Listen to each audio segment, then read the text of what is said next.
In this presentation, we will discuss the evaluation of audit test results.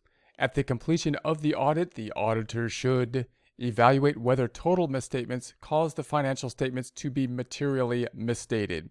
So we can imagine our auditing process here. We're starting off, we're planning the audit. As we plan the audit, we consider what misstatement would be. What would be a material misstatement? Our goal here is to give an opinion. Hopefully that opinion is that the financial statements are free of material misstatements. Therefore, we need to know what is or what would constitute a material misstatement. As we think about what would constitute a material misstatement, we're actually also considering what is a tolerable level of misstatement. What level of misstatement then would be tolerable at the financial statement level?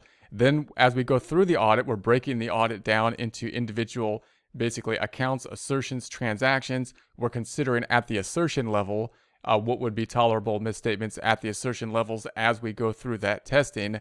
At the end of the audit process, then we're imagining now ourselves at the end, we're going to evaluate whether the total misstatements, so we're considering the potential misstatements as we go through the auditing process, whether they cause the financial statements to be materially misstated.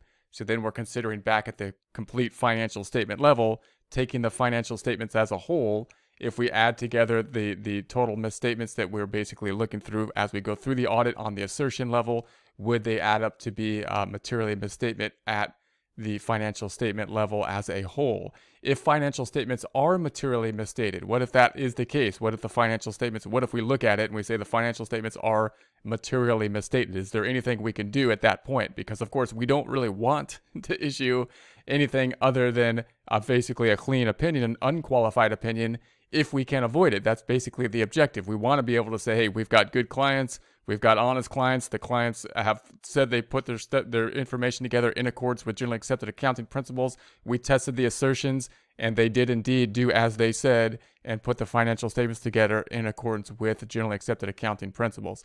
If that's not the case, then we're going to request management to eliminate the material misstatement.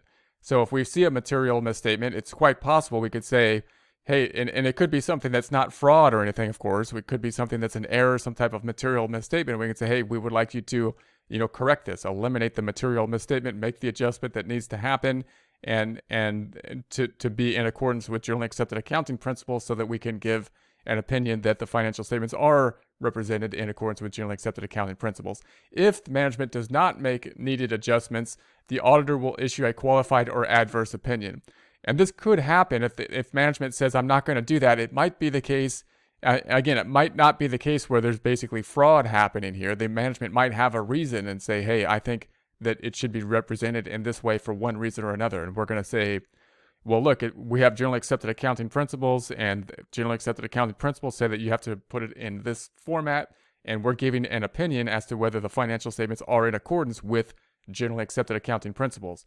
Your idea of, I want to report it this way because it makes sense, but it's not generally accepted accounting principles, possibly, right?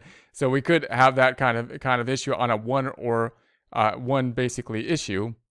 And if that's the case and we can't resolve it, then of course we have to report it on our audit opinion. So if it's just one type of thing that's the case in, then we're going to say, hey, that they're basically on generally accepted accounting principles except this one item, which is deviating from generally accepted accounting principles, and possibly explain why, management thinks it's important to represent that and take that deviation, resulting in a qualified opinion as opposed to an unqualified opinion.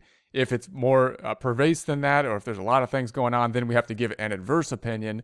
And obviously, an adverse opinion on the financial statements is pretty much useless to the company. So at that point in time, if there's no agreement on the financials, on the action that the management should do in order to put the financial statements, we might have to also just disengage from the engagement at that point in time. And if we don't disengage, if it comes down to giving an adverse opinion or disengaging, oftentimes it ends up in a disengagement at that point in time. So if auditor decides that the misstatement is or may be the result of fraud and that the effect may be material, the auditor should then obtain audit evidence to determine whether material fraud has occurred and the effect. So we're going to dig down into the fraud to see if it has a material effect.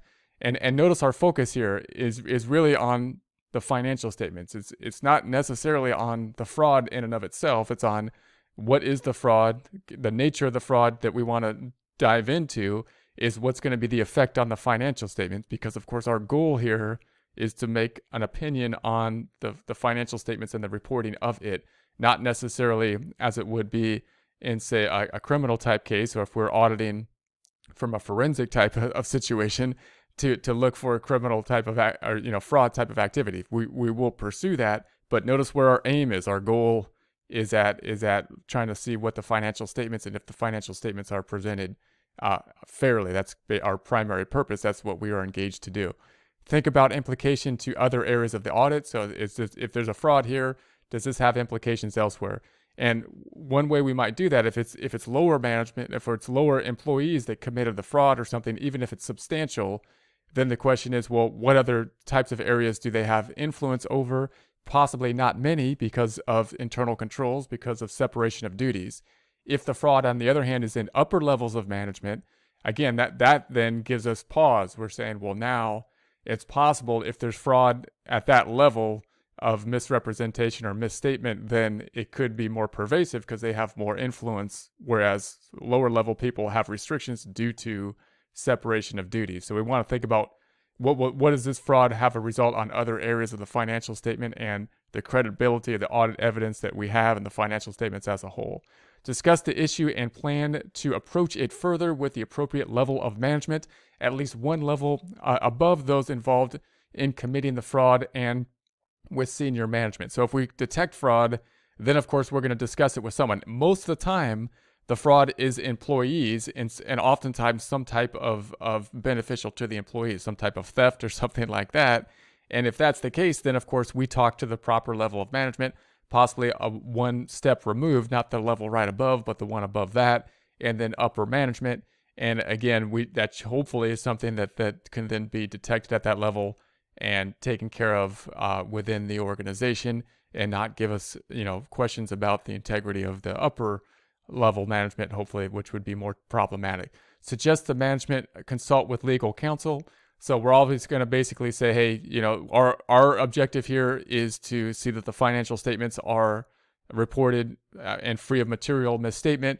You have, if you have some type of fraud or illegal activity happening here, fraud being an illegal activity, you should consult with legal counsel and pursue it further in that direction. Our responsibility, of course, is towards the financial statements and the reporting of them. Think about withdrawing from the engagement. Now, if the fraud happened at a lower level, again, it's something that an employee committed fraud, theft, even if it's substantial. We go to the upper level and we can say, hey, the upper level management didn't have well-designed internal controls or whatnot. This fraud took place. It shouldn't have taken place. But it's not the fact that the upper level of management were somehow involved or somehow manipulating or deceiving. If, again, however, that the fraud is in the upper level of management, if we perceive that we're getting documentation that was altered in some way, or there's some type of fraud involved in the representation of the financial statements, what we're engaged to give an opinion on, then we might say, hey, that we're gonna remove ourselves from the engagement.